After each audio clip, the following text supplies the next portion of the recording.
This is Michael Cowen, and welcome to Trial Lawyer Nation. You are the leader in the courtroom, and you want the jury to be looking to you for the answers. When you figure out your theory, never deviate.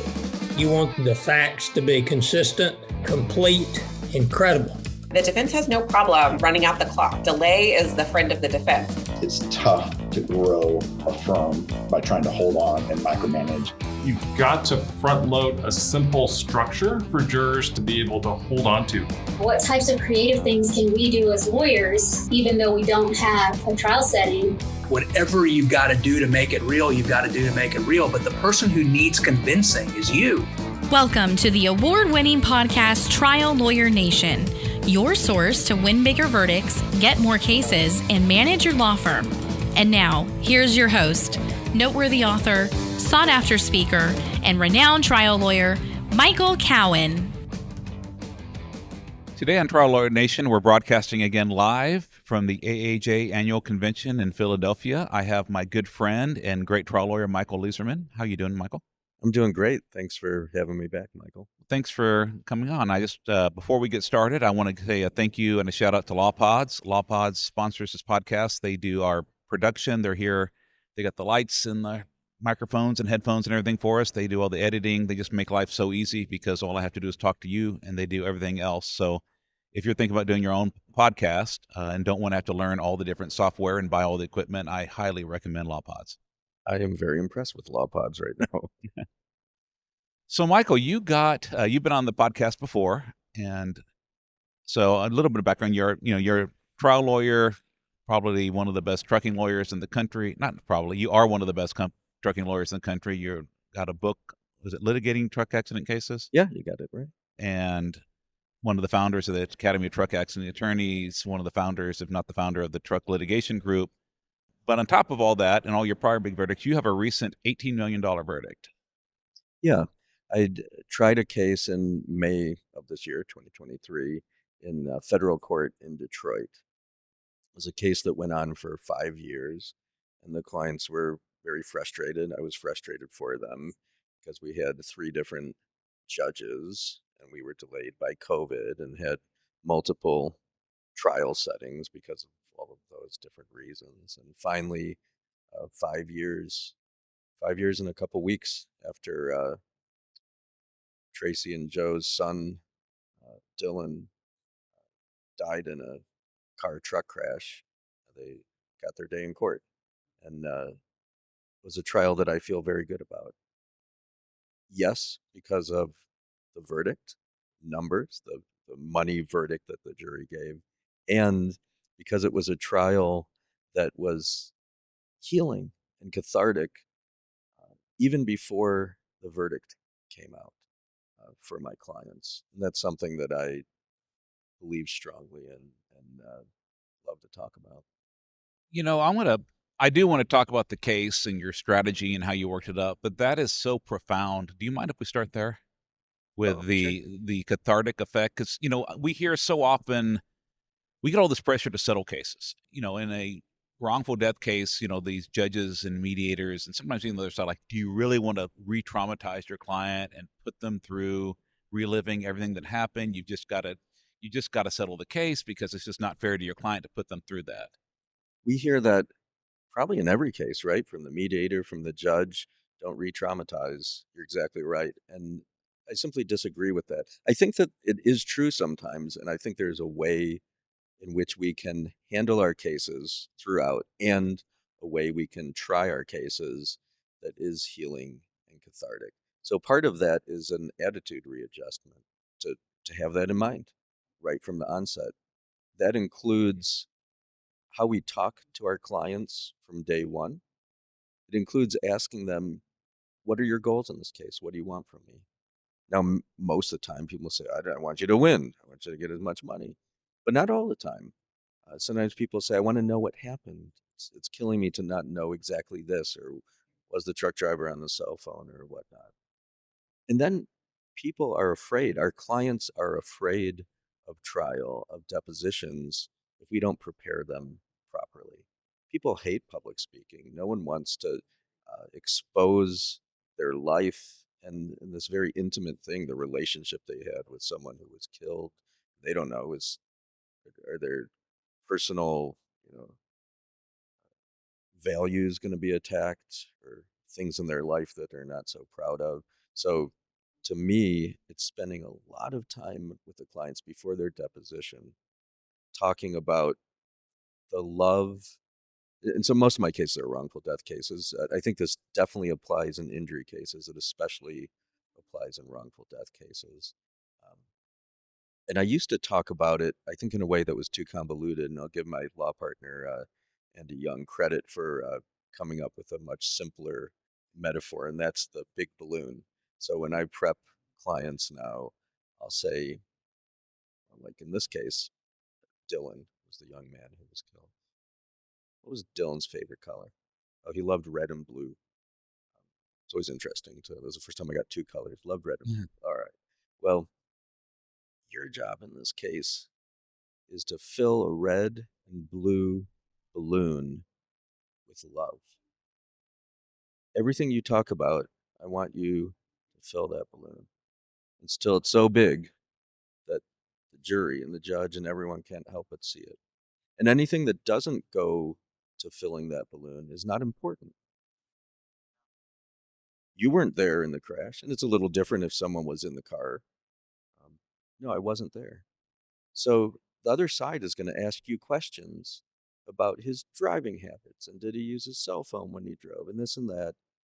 They're going to ask you in the complaint, you've asked for this or that. In this case, it wasn't punitive damage, but you've pled certain things. What does that mean? You're not there to answer those questions. If they ask you about a time distance analysis and a crash reconstruction, that doesn't fill the balloon. You're not there for that. You hired me, and I've got the best people to talk about that.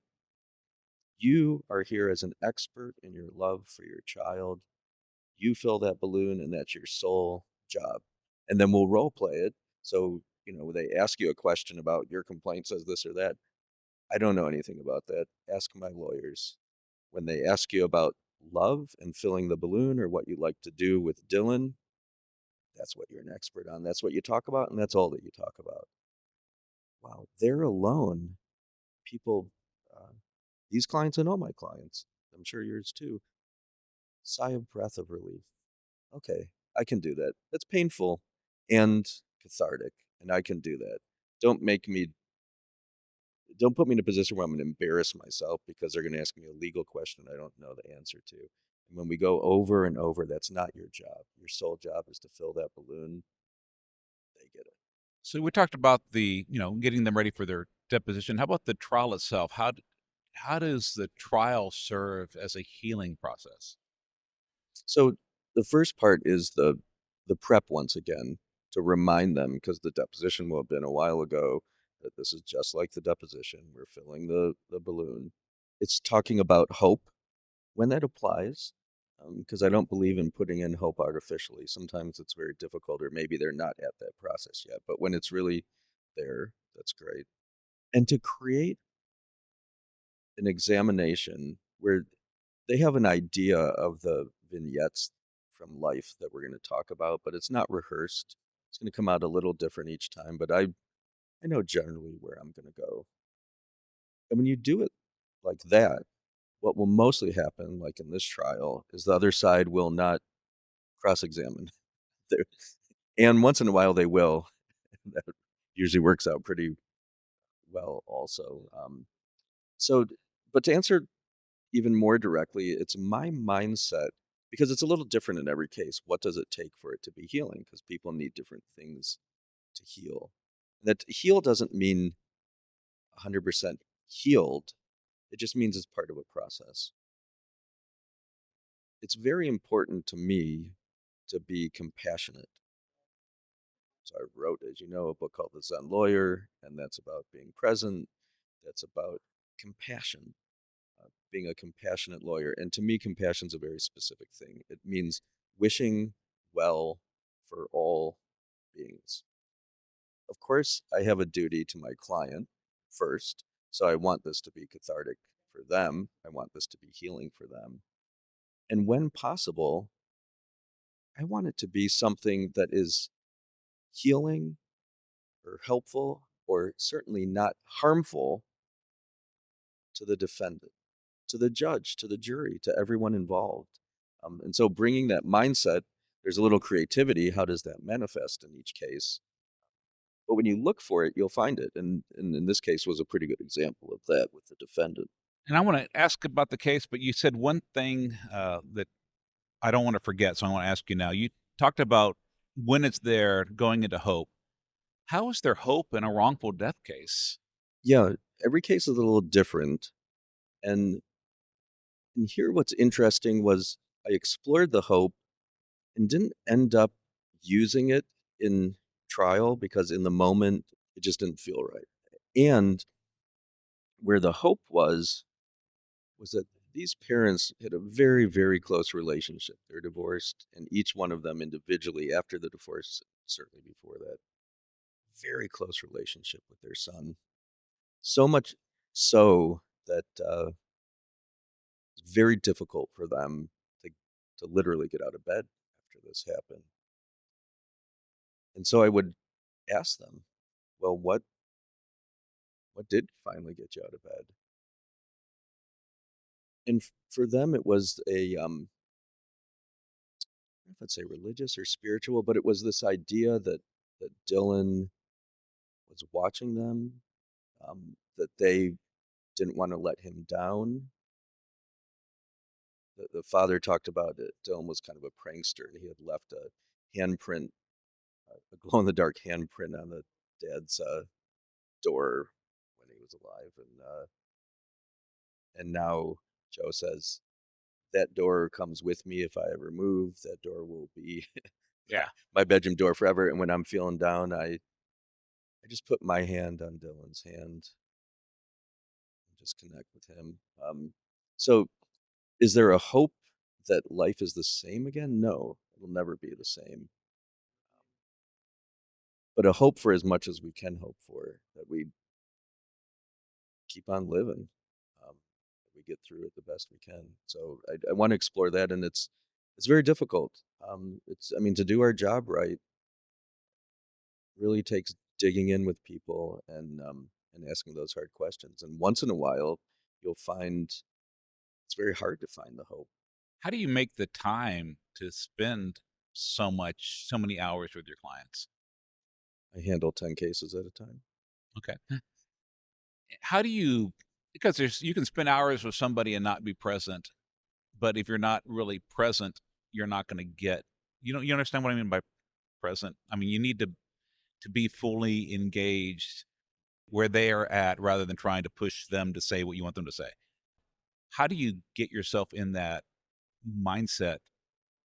It's exhausting when you're done with a day or half a day. I know you know well because I know you do this with your clients as well. Um, so for me, I make sure I get enough sleep. I do that, by the way, before trial because I've made the mistake of I know there's always more to do, and I've tried a case after going to bed at 2 in the morning, and I won't do that anymore. I cut off and get a good night's sleep.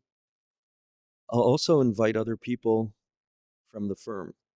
It can be another lawyer, it can be a paralegal. It can, for years I've worked with Joshua Carton, so bring him.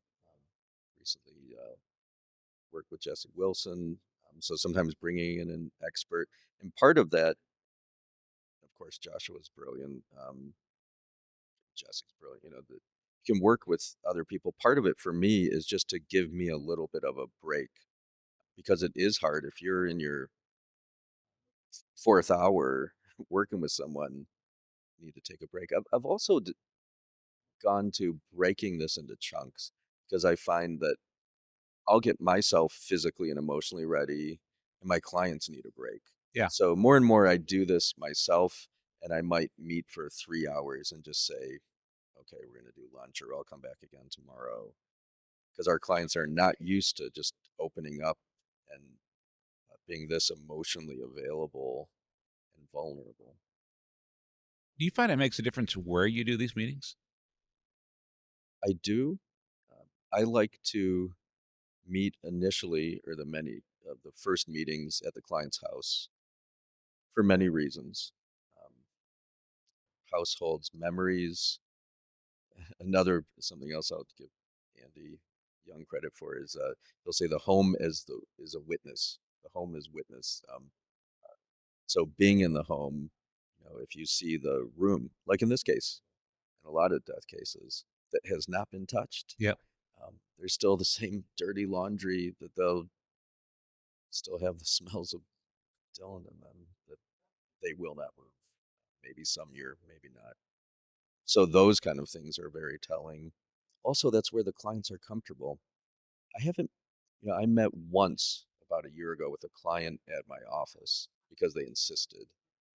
But other than that, for over a decade, I don't meet with clients at the office. They don't know where my office is. I go to their house. I mean, I have clients all over the country, but I go to their house. That's where I want to meet. Now, before the deposition, if it's going to be in our office or some office that I have access to, then I'll bring them there so they're comfortable with the space. And before trial, I definitely want them to have been in the courtroom and been able to, if not sit in the witness stand, at least see the courtroom and be familiar with it. Yeah, I think that's just so critical, that going to the client's house, and it's not. I think one big thing is they are more comfortable in their home than they're ever going to be in a lawyer's office. But all the little things you see, I mean, not just the room, it's what they have on the wall, the pictures, you just get a feel. I mean, a trial is about facts, but it's also about a transfer of emotion, and you have to have an emotion to transfer it. And you just get such a feel from being at the house that you just don't get when you meet people in your office. That's absolutely true. The extreme of that, a story from a long time ago I like to tell, is a client who invited me to stay at their house overnight. I like to do that when I can.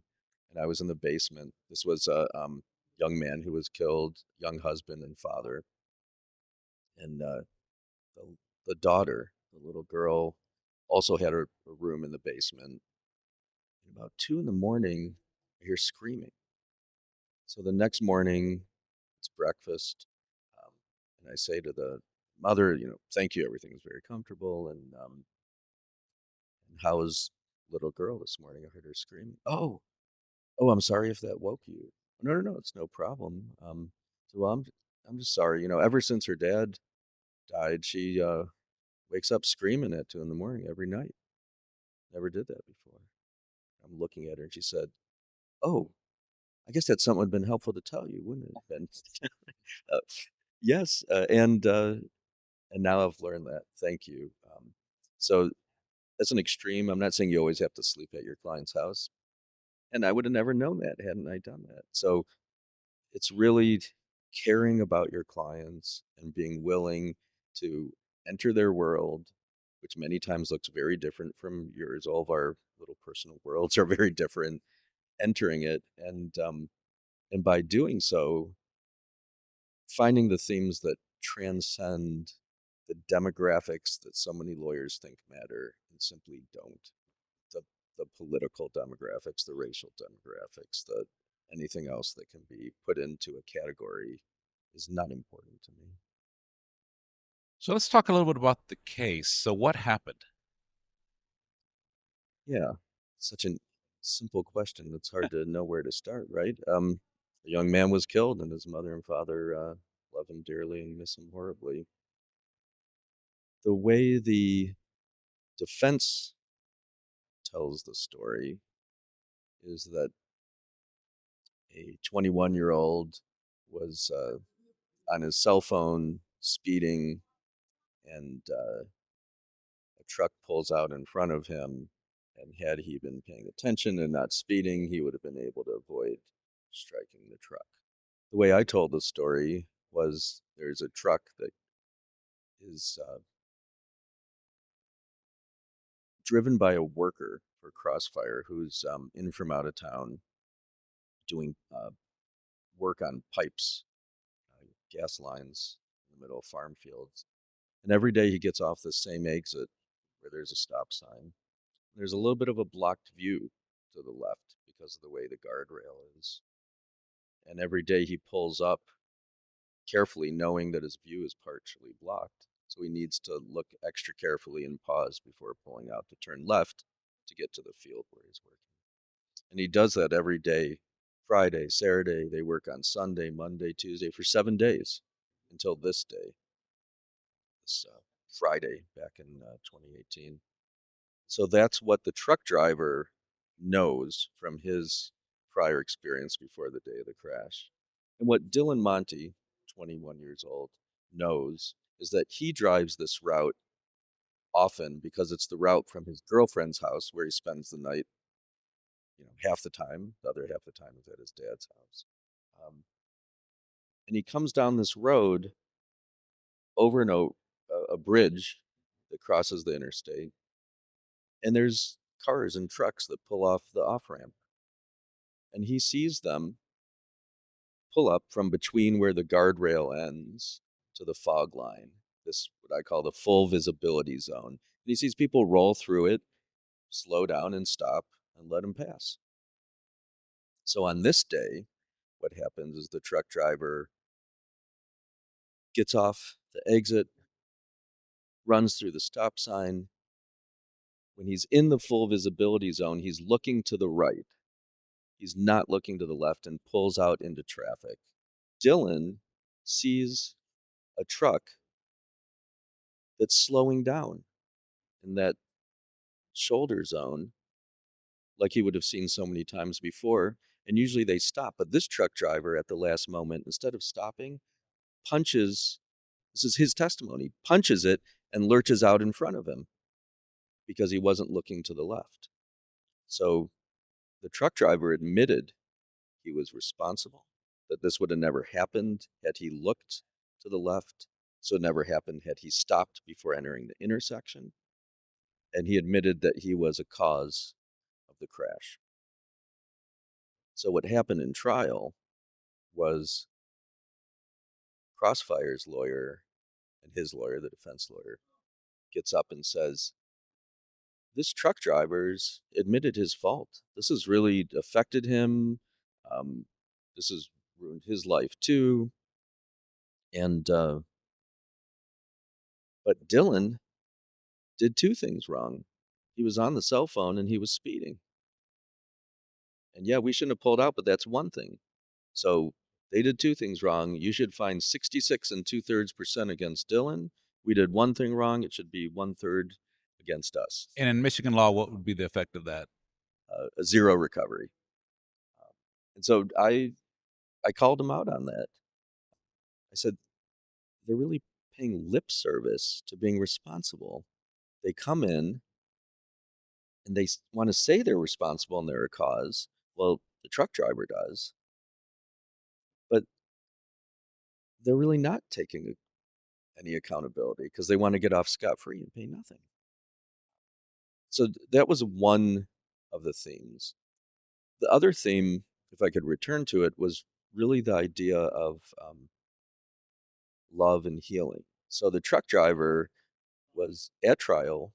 There's no question that this has very much affected his life.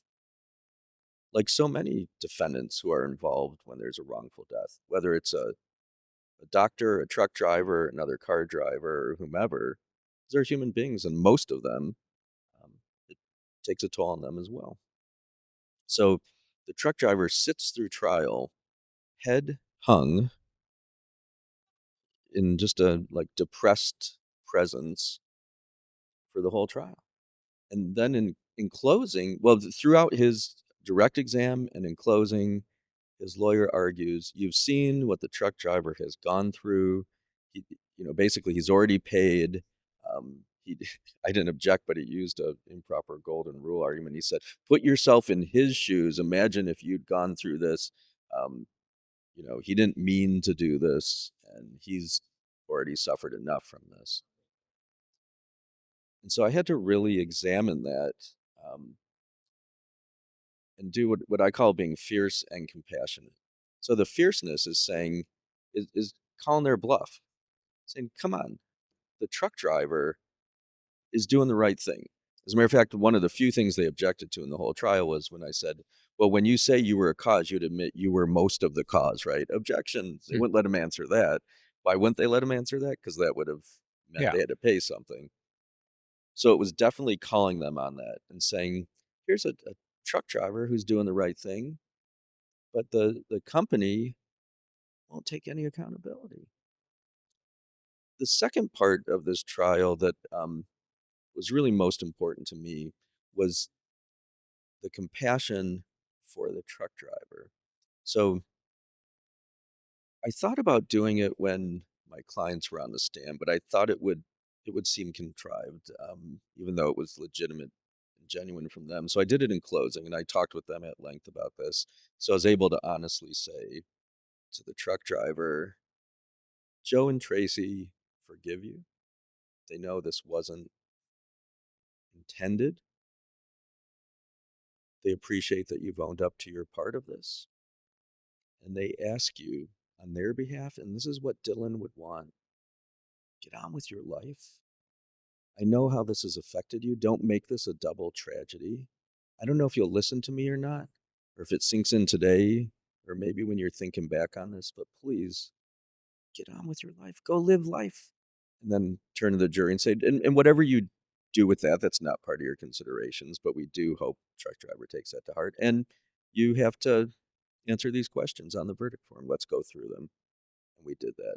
So I'm very much hoping that the truck driver heard that he takes that to heart. Um, I don't know how much more I can do, um, and even leave an opening if they want it for the clients and the truck driver to communicate in the future. I don't want to be too pushy on that, but certainly if anyone ever asked me about that, I would. So did you have any facts other than the refusal to truly accept responsibility that would generate anger towards the trucking company? Like, a bad driving record, no training, that kind of stuff. Oh, the opposite. I brought in their good safety record, which has been very interesting because we're waiting for a decision on remitter. They argued, even though they didn't object throughout, that I somehow demonize the company. I I called the corporate rep of Crossfire by video designation and played the portions where the corporate representative, where I asked him questions about their safety program and the PowerPoints that this safety director had developed. I said, "You trained the truck driver on these things, yeah, and you would expect them to do this and that, yeah.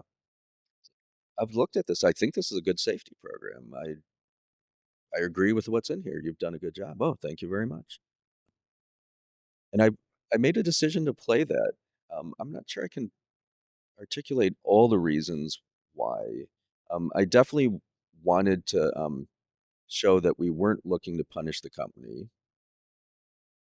And if I try to articulate, it might be more of just coming from a place of fairness, because I know we did many focus groups, 5 focus groups and mock trials, that people want to know that.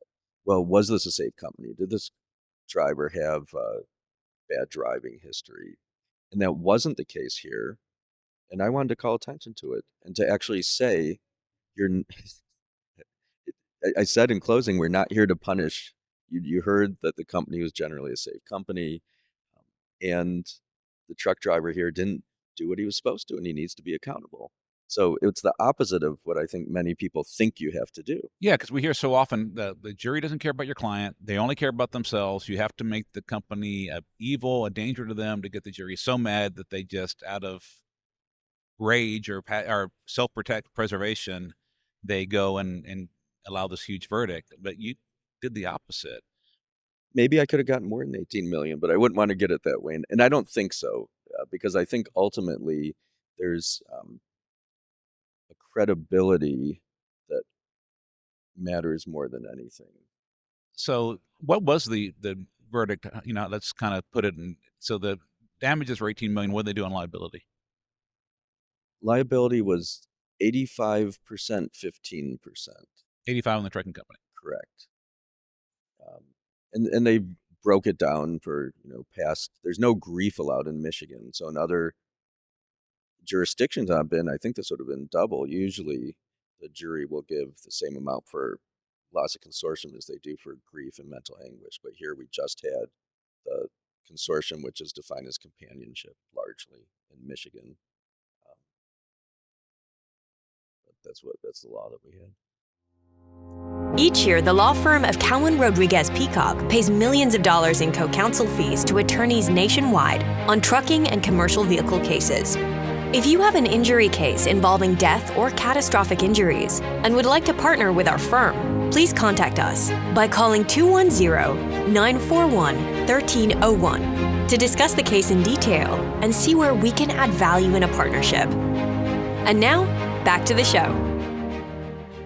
So if you didn't have anger, what do you think motivated the jury to allow $18 million in honoring your client's loss? I think the jury really felt the loss, that we made it palpable. They felt what Crossfire took from this family. And that was by coming up with stories, the direct exams, which were under an hour each, that really spoke to everyone. So it was very interesting. We had a jury. Oh, and this is the first case I've ever tried where I got 0 jury selection. Usually you get like a follow-up question or something, but none of that, nothing. Judge picks the jury. We get a jury with a police officer, with an engineer, with 2 college students, one from the University of Alabama, one from Yale, a fabricator, a retired person, a realtor. It was an interesting cross-section of people in the world, different ages, some parents, some had not been parents. So I told the story. It's interesting to rewind a bit. I was worried because the defense had put in as exhibit some Facebook posts. And some of them showed Dylan's room and a derby car, like smash up derby, demolition derby car that was like the Dukes of Hazzard with a Confederate flag. And in his room had a similar type of icons that I think some people could be offended by, or certainly could divide or kind of raise red-blue kind of issues, right? So, and let me back up and say, and they raised issues for me. Right. So I had to find ways to get beyond that, to truly fall in love with the family, which I did, and bring that to them. So what that sounded like in trial was talking with Joe and saying, tell me about your relationship with your father.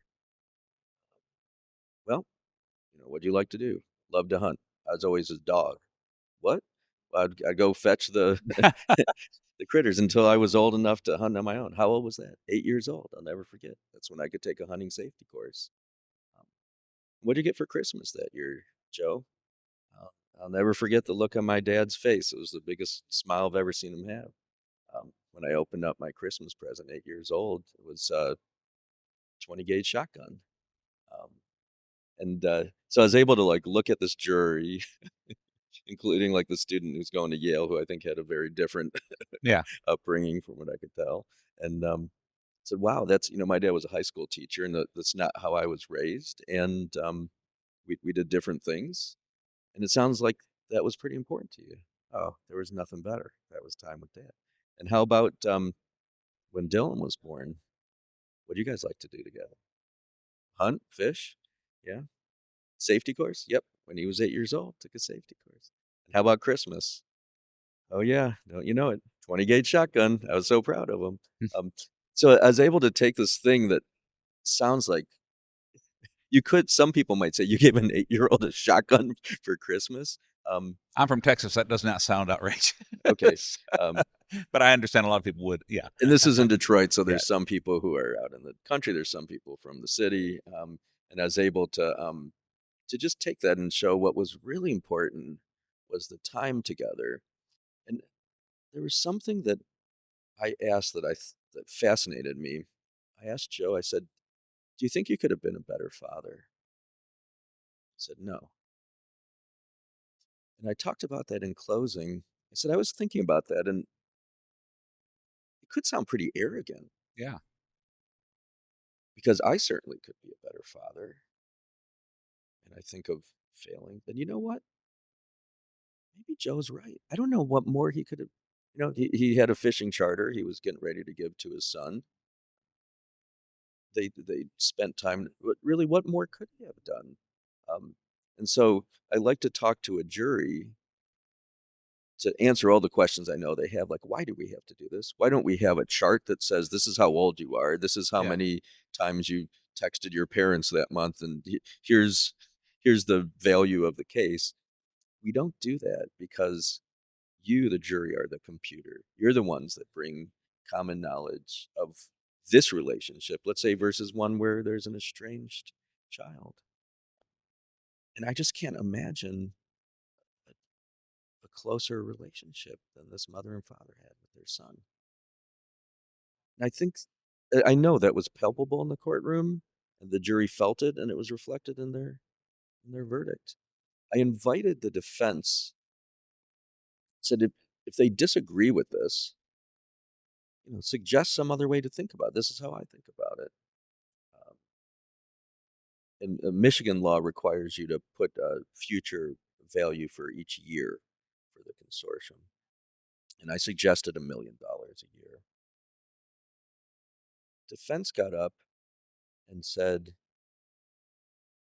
of course, don't give anything. You should find 2/3, 1/3 fault. And if you do, it's the first time I've had them take me up on it. It should be $250,000 for each parent. But without explanation. And then they ridiculed me, saying Mr. Leizerman spent 40 of his 50 minutes in closing talking about money. Yeah, Yeah. yeah, I did. Absolutely, I did. And he talked about it for 10 seconds. $250,000. That's it, without explanation. And the jury gave $250,000 per year for the rest of each of their lives. Um, I don't know if that number was coincidental that it was the 250 they asked. And he probably wasn't suggesting 250 a year, was he? No, he was not. Because that was their last offer. Basically, it was the 250 per parent per year. So it doesn't have to come from anger. Um, the law makes sense when you think about it. The value of the consortium, the value of the companionship, which is time together, which is love. You can actually focus on that. It's we'll see what happens with the post-trial motions. I certainly feel great going into them, knowing that I followed the rules. I wasn't trying to pull any kind of, I don't know, get something in to improperly influence the jury. We talked about what you're supposed to talk. I want to go back to compassion and the compassion you actually had for the truck driver that caused the death. How did your compassion influence the way you cross-examined him? Well, it influenced it greatly. Starting with, I asked Joe and Tracy, and this was after we had built a trust of working together over time, because they wanted to be in the courtroom. And I asked them, could you please sit out in the hallway? And so I started the cross-examination with, I like you, and I want to thank you for owning up to your part of what happened here. And I want to go through exactly what you're owning up to. Let's be specific about that. And I want you to know, I've asked Joe and Tracy to sit out in the hallway. I don't want this to be them staring at you and some kind of psychological game. But I want you to feel comfortable just answering the questions. I hadn't done that before, and I was going to have them in there because I wanted him to look at them, and I realized there's part of that that's fair enough.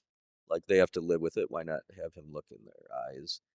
And there's part of that that was just didn't feel right to me and wouldn't help him, I don't think. I think it was me trying to, if I had done that, it would be trying to influence him out of guilt. I just didn't feel good about it. I asked him to sit in the hallway, and I think it worked very well. It worked because it came from a genuine place, and I think it doesn't hurt that the jury sees I care.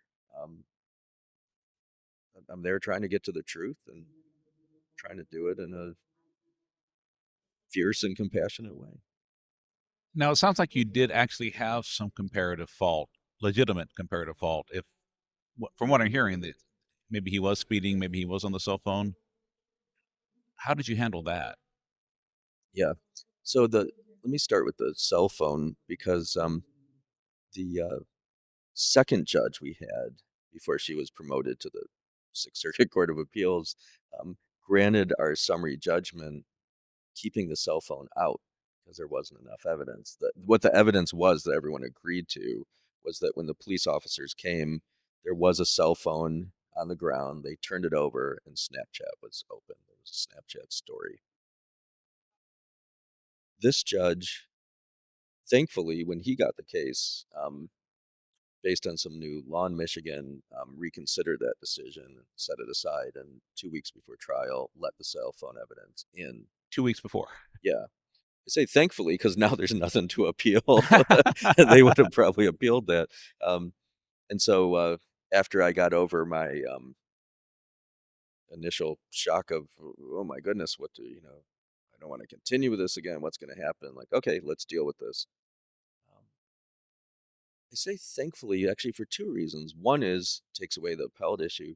The other, which is something that blew my mind, is that the last focus group we had done, second to last one we had done, one of the focus group participants started talking about after lunch about Snapchat and the cell phone. I said, what are you talking about? We never talked about Snapchat in the focus group or the cell phone at all. I said, well, I just searched on the internet, Monty versus Crossfire, and this came up, this whole thing about Snapchat. I said, let me see that. And I realized, especially in federal court, but in larger states too, where the dockets are online, if you search from Pacer, it's not Pacer because you have to have a subscription, but all these other third-party free services, Case Finder and Case Researcher and Case Law and whatever the different websites are, those aren't the names of them. You pull up the motion that was filed in the judge's order. So if you have a case and you file a motion in limine, assume that a juror is going to see it unless you filed it under seal. I realized that, and we spent the rest of the focus group talking to the focus group participants saying, well, the judge would tell you not to look. And half of them said, I understand that, but I would look anyhow. Yeah. So I was actually considering, should I bring it up anyhow? Because what if there's a good chance that some of them are going to see this? Yeah. So I just dealt with it head on and talked about, once again, it's actually looking at the basic jurisprudence. I talked about burden of proof in opening and closing, and they have the burden on this. And I know that that can be a technical thing, and it's more than a technical thing when the jury understands it.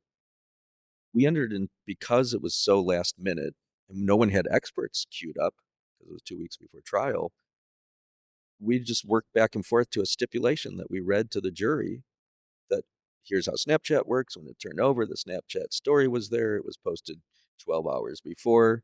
And then I was able to say, very honestly, you heard. I don't know. Was Dylan on it? It's physically possible.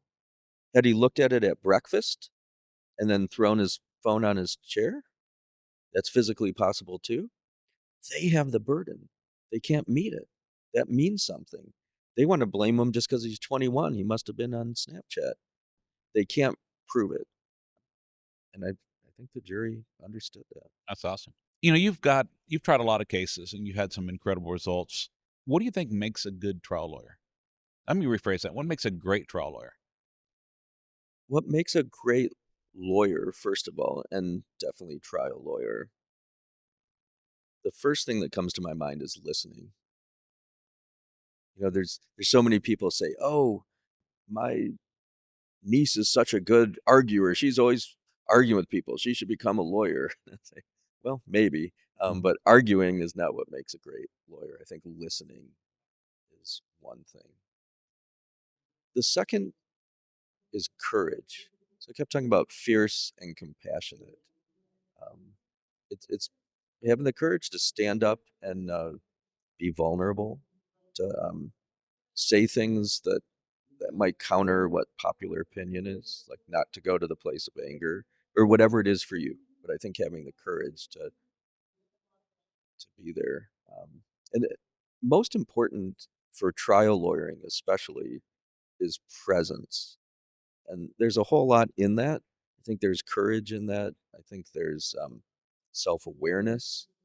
There's a certain trust in the moment that things will be okay if I'm not in my head trying to plot the next question, but I can actually be here with the jury, with my client, being a conduit. I believe strongly in presence. I do the trial guide's tip of the day. Yeah. And so I get to, like you, interview some amazing lawyers, probably many of the same. And over, great trial lawyers say credibility is the most important thing. And I've been thinking about that a lot lately and thinking, well, what is credibility though? So I would say presence is very important. That includes credibility, that includes trust, that includes a willingness to listen. It's all of those things together. So you have a law firm. It's the law firm for truck safety. Did I get that right? You did. All right. Tell me about what, you've gone from kind of being a smaller operation to now having a decent sized firm. What motivated you to want to have a firm? Yeah. Thank you for asking that. It was not something I had to do. I was in a place where it was fine to just be Leizerman and Associates, and I would have done just fine financially, and even being in the world doing some of the things I wanted to do. But I couldn't do all the things I wanted to do. And so it started the law firm for truck safety. My first partner was Andy Young and his brother DJ. And that was for many reasons. Andy does all trucking, have shared values of compassion, and he is an amazing safety advocate who really cares about safety. And I wanted to do more of that. And he's been an inspiration to me that way. So I thought, let's partner up. We're also both in Ohio, so um, it made sense for us to join efforts. He's a wonderful human being and trial lawyer. So we joined up, and then we started talking about, well, who are other people that share our values, who deal with only trucking, who it's important for them to be compassionate and not so I would say fierce and compassionate, because you can be compassionate and people can walk over you and Right. you don't get good results. So I think it's fierce and compassionate, and then join with Matt Wright in Nashville and Joe Irvin in Oklahoma. Um, there aren't that many people out there that are doing all trucking that are in a situation where we'd want to, um, where they would want to partner, or we'd want to partner. There's certainly some other people I can think of, but it's something we thought about growing slowly and making sure that there were these shared values. So for me, that helps me be in the world in a way where I can help more people, where as a firm we can help each other do things like play and strategize, many of the things we're talking about. So we'll brainstorm all these ideas, and I'll get great ideas from them, and certainly contribute my ideas as well.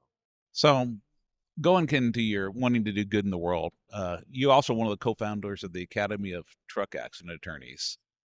Tell us, not, I mean, I'm sure a lot of our listeners are ATA members, but not everybody knows what ATA is. What is ATA and why did you found it? Yeah.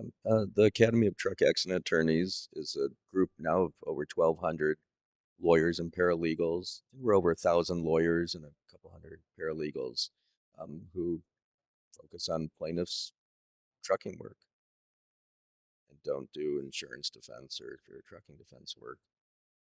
It was important for me to start that organization for a few different reasons. I mean, there's other organizations that are doing some of those things, but not just focused on trucking. Um, Joe Freed and I, who co-founded it, saw a need Well, back when we started it, one of the big motivators was to have a board certification in truck accident law so that it's not just the person that advertises or says there's a truck lawyer. Some of them who advertise are great truck lawyers. Some maybe questionably so, but to establish a certification that was an objective standard of experience and knowledge that the consumers, the public, could rely on. We thought that was very much needed. Apparently, it was because we were able to get that pushed through, and the ABA approved that 2018. We were able to get it pushed through in just a couple of years, which I thought it would be more like a 5 to 10 year arc. So that was part of it, was recognizing that as a specialty area. It also was important to us to be an organization that is concerned about safety advocacy. That's not our primary goal. It's one of our goals. There's other safety advocacy groups out there. So our goals are education, and safety advocacy and sharing. Um, so for me, I've been in different organizations that share. And I'll give an example. The AHA's Trucking Litigation Group is an organization that shares. I was the first chair of it, and now it's been over 20 years, and it continues to have leaders who are people who care about sharing. ATA does that, and there's some things that we do there in addition to that, that we can do, not just because we're a 501c3, but because Joe and I have really, and other leadership have focused on that. I think I I know I can only help so many 10 clients at a time. I can help in our firm, 50, 60, 70 clients at a time with all the different lawyers. And there's 5,000 people a year killed in truck crashes. Let's say the majority of those are the car's fault. There's still 2,000 people and families a year that deserve the very best representation.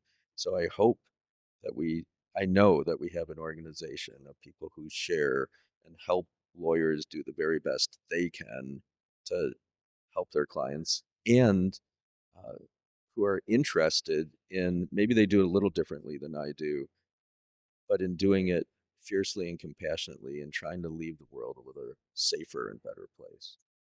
One thing that makes me want to be, I mean, I'm blessed to be a part of ATA and makes me feel really good about being part of it. It's not just sharing, but you and I were talking a little bit before the podcast. There's like transactional sharing, like I'm sharing with you because you're giving me something back, as opposed to having the abundance mentality that I am sharing with you and I wish you well, and the universe will take care of me.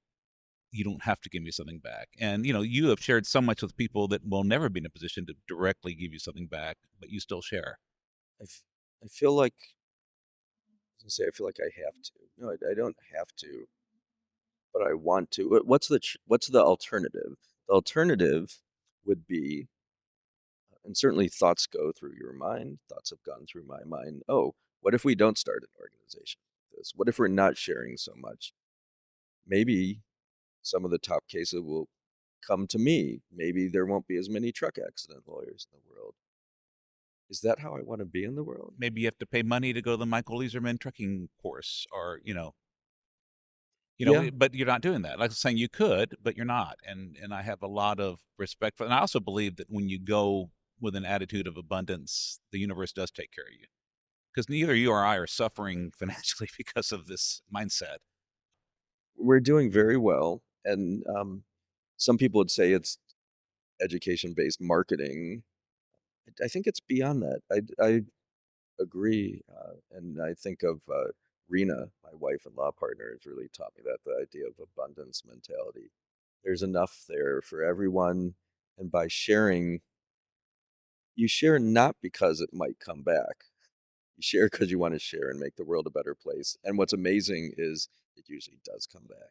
It does, and even there is a facet to, let's be honest, to education-based marketing. But what it is if you truly share everything you know, and you're happy for somebody if they do it on their own, then when it's the right case where you do add value to them, they're not doing it they're going to go to you, not someone else that says you have to bring me in, or I won't let you know my secrets. Like there are any real secrets here. I mean, work hard, love your client, be brave. I mean, it's not, these aren't things that we have like in a hidden safe somewhere. Absolutely. And look, I'm very human, and it's taken the decades to shift my mindset so that in the past, I remember one of the first times, maybe the first time, someone said to me, "Oh, thank you. I used your closing argument. I think it was on damages in a wrongful death case, and just got a $30 million verdict. Thank you so much."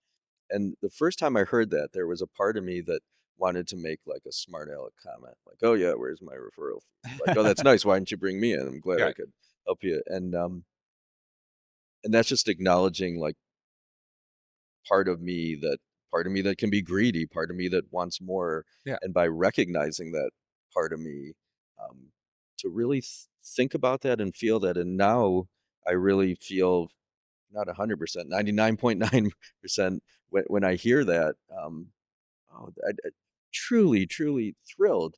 Michael, you got another huge verdict. I'm so happy for you and your client, for real. Right. Um, yeah, you didn't bring me in. That's okay. Yeah. Good. I got enough. Like that's fine. I'm really thrilled.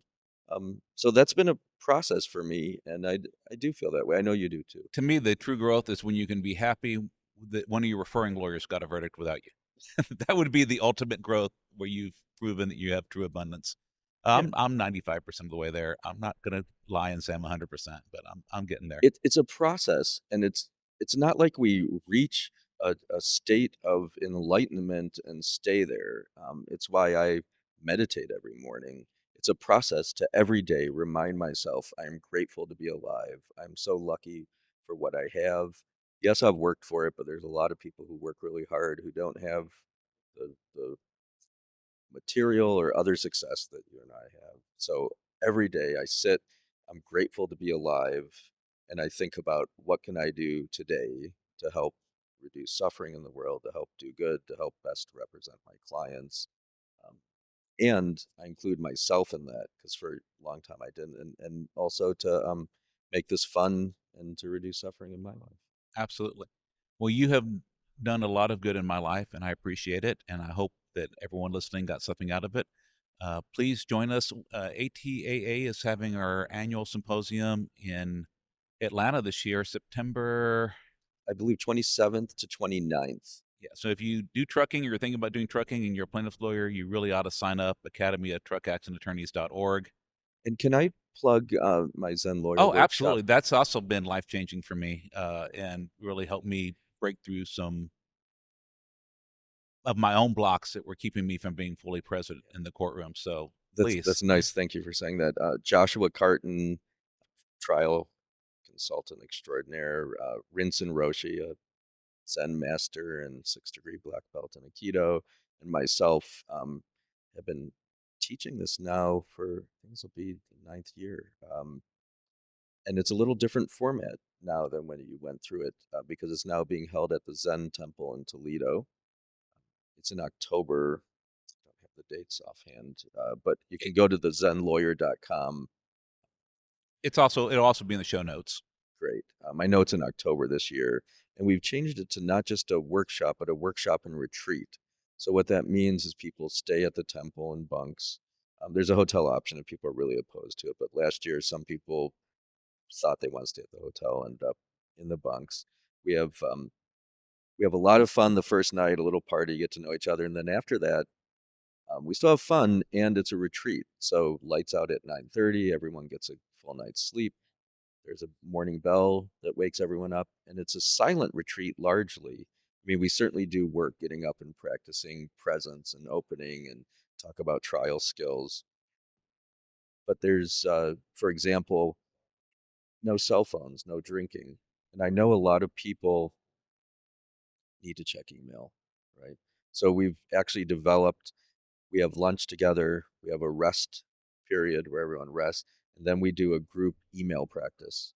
Everyone open your email from a place of being grounded and centered, from a place of compassion, read the email, respond to it, giving the other side, or whoever you're writing to, come from a place of compassion, give them the benefit of the doubt, write your email, take a breath, read your next email, and we'll sit around for 30 or 60 minutes and do that together in silence. And it's really, people are reporting, and for me, it's life-changing. It's very important to me to integrate.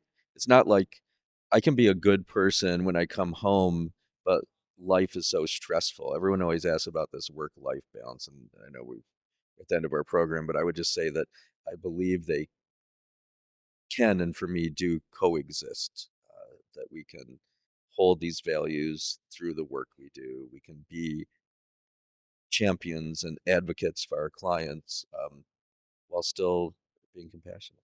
Thank you. Thank you for joining us on Trial Lawyer Nation. I hope you enjoyed our show. If you'd like to receive updates, insider information, and more from Trial Lawyer Nation, sign up for our mailing list at triallawyernation.com. You can also visit our episodes page on the website for show notes and direct links to any resources in this or any past episode. To help more attorneys find our podcast, please like, share, and subscribe to our podcast on any of our social media outlets. If you'd like access to exclusive, plaintiff lawyer-only content and live monthly discussions with me, send a request to join the Trial Lawyer Nation Insider Circle Facebook group. Thanks again for tuning in. I look forward to having you with us next time on Trial Lawyer Nation. Each year, the law firm of Cowen Rodriguez Peacock pays millions of dollars in co-counsel fees to attorneys nationwide on trucking and commercial vehicle cases. If you have an injury case involving death or catastrophic injuries and would like to partner with our firm, please contact us by calling 210-941-1301 to discuss the case in detail and see where we can add value in a partnership. This podcast has been hosted by Michael Cowen and is not intended to, nor does it create the attorney-client privilege between our host, guest, and any listener for any reason. Content from the podcast is not to be interpreted as legal advice. All thoughts and opinions expressed herein are only those from which they came.